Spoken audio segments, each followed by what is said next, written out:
ये देखिए, वो चार्ट देखिए कि पाका आमी जिसको कहते हैं उसको हम कहते हैं आत्मश्रद्धा। वो पीरियड ऑफ वल्नरेबिलिटी को क्रॉस करके वो आएगा, उससे पहले वो नहीं आने वाला है। उससे पहले जिसको हम काचा आमी कहते हैं वो है सुपीरियोरिटी कॉम्प्लेक्स। सुपीरियोरिटी कॉम्प्लेक्स या तो फिर कहेंगे हेल्दी ईगो या हेल्दी अस्मिता। तो उसका तो आपको त्याग करना है। ये डिसोसिएशन का जो स्टेज है उसको क्रॉस करके ही तो हम आध्यात्मिक जीवन में प्रवेश करेंगे। यदि हम अस्मिता को लेकर के ही आध्यात्मिक जीवन में प्रवेश करेंगे तो हम आध्यात्मिक कभी नहीं हो पाएंगे। ऐसे आपने कितने लोगों को देखा होगा, बड़े अच्छे साधक है, सब कुछ है, जैसे ठाकुर कहते हैं ना राजसिक भक्ति। तो ये राजसिक भक्ति जो है वो ठाकुर 3 भक्ति का उदाहरण देते हैं, सात्विक भक्ति, राजसिक भक्ति और तामसिक भक्ति। तो सात्विक भक्ति क्या है? आपने यदि आपका ईगो जो है, अस्मिता है, उससे डिसोसिएट हो गए हैं तो पीरियड ऑफ वल्नरेबिलिटी स्टार्ट हो जाता है। उस समय ये साधक क्या करेगा? अपनी जितनी भी साधना है मन में, वन में और कोने में जाकर के साधना करेगा।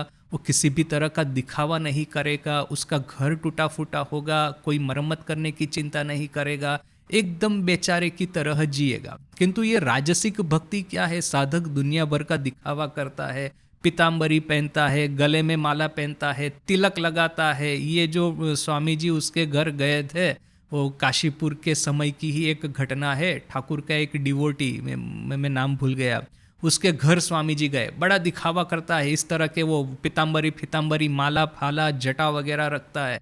तो स्वामी जी गए उसके घर पे, देखा कि बहुत सारी किताबें रखी हुई है एक कपबोर्ड में। तो कोई भी आएगा देखेगा तो ऐसा प्रश्न तो हम नहीं करते ना आउट ऑफ पोलाइटनेस कि इसमें से कितना पढ़ा है। हम लोग तो ये अनुमान कर लेंगे कि ये किताबें है, दैट मीन्स कि वो है एक बड़ा विद्वान आदमी। किंतु ये तो स्वामी जी है, वो तो स्वामी जी का टेस्टिंग करने का वो तो था एक हैबिट। तो पूछा कि इसमें से कितनी किताबें पढ़ी है? तो वो कहता है कि वो सब पढ़ ली है मैंने। तो स्वामी जी कहते हैं अच्छा। तो ये उत्तर प्राप्त करके तो उनको संतोष नहीं होने वाला कि तो खड़े होकर के किताबें खोलना शुरू किया एक के बाद एक। तो अभी उस समय जिस तरह का बाइंडिंग होता होगा, 2 पेज के बीच में वो ये ज्वाइंट रहता होगा, उसको आपको कैंची से काटना पड़ेगा तब वो किताब खुलेगी। तो स्वामी जी ने देखा वो जो पेज तो सब ज्वाइंट है, उसको काटा ही नहीं है, किताब ही नहीं खुल रही है, तो पढ़ा कैसे इसको? तो ये एक अस्मिता या हेल्दी ईगो को लेकर के, एक सुपीरियोरिटी कॉम्प्लेक्स को लेकर के आप आध्यात्मिक जगत में प्रवेश करेंगे तो ये राजसिक भक्ति की तरह होगा, दुनिया भर का दिखावा चलेगा। और फिर वो तामसिक भक्ति की बात, उर्जिता भक्ति, इतना हम माँ के ऊपर में विश्वास है, इतना आत्मश्रद्धा है कि हम सीधा, वो ठाकुर कहते हैं ना, लुटारे लोग जब हमला करते हैं तो कैसा चिल्लाते हैं, मारो काटो ऐसा करके। तो वो एक भक्ति हो गई। तो आप जो कह रहे हैं वो हो गया कि ईगो को लेकर के आध्यात्मिक जीवन में प्रवेश करना। अस्मिता का सात्विक राजसिक होता है। हेल्दी अस्मिता को आप सात्विक कह सकते हैं, और ये जो इन्फीरियोरिटी कॉम्प्लेक्स और सुपीरियोरिटी कॉम्प्लेक्स है उसको आप तामसिक और राजसिक कह सकते हैं। इन्फीरियोरिटी कॉम्प्लेक्स को तामसिक कह सकते हैं और सुपीरियोरिटी कॉम्प्लेक्स को राजसिक कह सकते हैं। किंतु देखिए, ये जो चार्ट है ना मैंने जो बनाया है, उसको मैंने अपने खुद के एक्सपीरियंस के ऊपर बनाया है। ऐसा कोई शास्त्र के साथ में जोड़ने का मैंने प्रयास नहीं किया। So don't take it too seriously in the sense कि ये राजसिक, तामसिक, सात्विक शास्त्र की जो लैंग्वेज है उससे बहुत ज़्यादा इसको एसोसिएट मत कीजिए। It's just my own experience that I am sharing with you. We should not react. If you are a साधका, if you are a sadhaka, you should not react. If you are not a sadhaka, you should react. We have to decide what we are. यही हमारी साधना है, यही हमारी साधना है। वो सतयुग की तरह 1000 साल एक पैर पे तो हम खड़े नहीं रहने वाले हैं। भगवान बुद्ध की तरह उपवास करके तो जीवन नहीं बिताने वाले हैं। तो हम साधना क्या करेंगे? बिना साधना तपस्या के तो ईश्वर प्राप्ति होने वाली नहीं है। तो एक वल्नरेबल होकर के रहना, ये आज की तपस्या है। तपस्या नहीं कर सकते हैं तो आप संसार के रास्ते पे वापस जा सकते हैं, कोई आपको यहाँ पे रोक के नहीं बिठाता। किंतु यदि आध्यात्मिक जीवन जीना है तो अपने को वल्नरेबल करना पड़ेगा। There is no other alternate. वो होगा ही होगा। फाइनेंस की लैंग्वेज में वो बेड लोन को राइट ऑफ करना, उसको कहते हैं to take the haircut. मैंने आपने किसी को लोन दिया, वापस नहीं दे रहा, तो कोई कहेगा टेक द हेयर कट, यानी कि उसको राइट ऑफ कर दो, अभी उसके पीछे में मत लगो। सो साधना के जगत में प्रवेश करना है, we have to be ready to take the haircut, मैंने कष्ट करने के लिए हमको रेडी रहना होगा।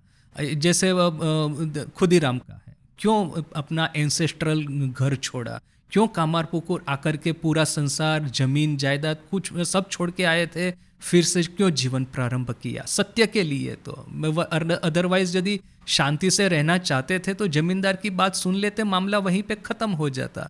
क्यों उन्होंने ये सब किया? यानी कि यदि साधना के जगत में आगे बढ़ना है, ईश्वर प्राप्ति करनी है, तो कष्ट स्वीकारने के लिए तो तैयार रहना ही होगा। There is no other alternate. आपको ये देखना है कि आप साधना के स्टेज पे कहाँ पे खड़े हैं। आप यदि हेल्दी ईगो डेवलप कर रहे हैं तो आपके लिए आवश्यक है टू फेस द ब्रूट, किंतु ऑलरेडी आपने हेल्दी ईगो डेवलप करके उससे डिसोसिएट होकर के पीरियड ऑफ वल्नरेबिलिटी में प्रवेश कर लिया है, then you have to take the haircut. अभी ये सांप की ही कहानी जो है, उसी को हम एक ही व्यक्ति को यदि कहे तो एक ही व्यक्ति के दो फेज है। ऐसा नहीं कह के कि गृहस्थ और सन्यासी, ऐसा कहेंगे कि साधना के ही दो स्टेज है। साधना के प्राथमिक स्टेज में आपको अपना मुकाबला करना है, हेल्दी ईगो, हेल्दी अस्मिता डेवलप करनी है, उसमें कोई प्रश्न ही नहीं है। किंतु आप उस लेवल पे पहुंच जाते हैं, इतना एक कॉन्फिडेंस होता है कि भाई मैं तैयार हूँ आध्यात्मिक साधना करने के लिए, भाई मैं तैयार हूँ कष्ट तपस्या स्वीकार करने के लिए, वो एक आ जाता है। फिर सही में टेस्ट स्टार्ट होता है, फिर वही वो गांव वाले आके मारेंगे तो आपको मार खा लेना है, अदरवाइज आपकी मुक्ति नहीं होने वाली है। तो हम साधना के कौन से स्टेज पे खड़े हैं? क्या हम हेल्दी ईगो डेवलप कर रहे हैं? हेल्दी ईगो डेवलप करने की प्रोसेस में है तो आप अपना सेल्फ डिफेंस कीजिए। हेल्दी ईगो डेवलप हो गया है, साधना के स्टेज में प्रवेश कर चुके हैं, तो फिर सेल्फ डिफेंस मत कीजिए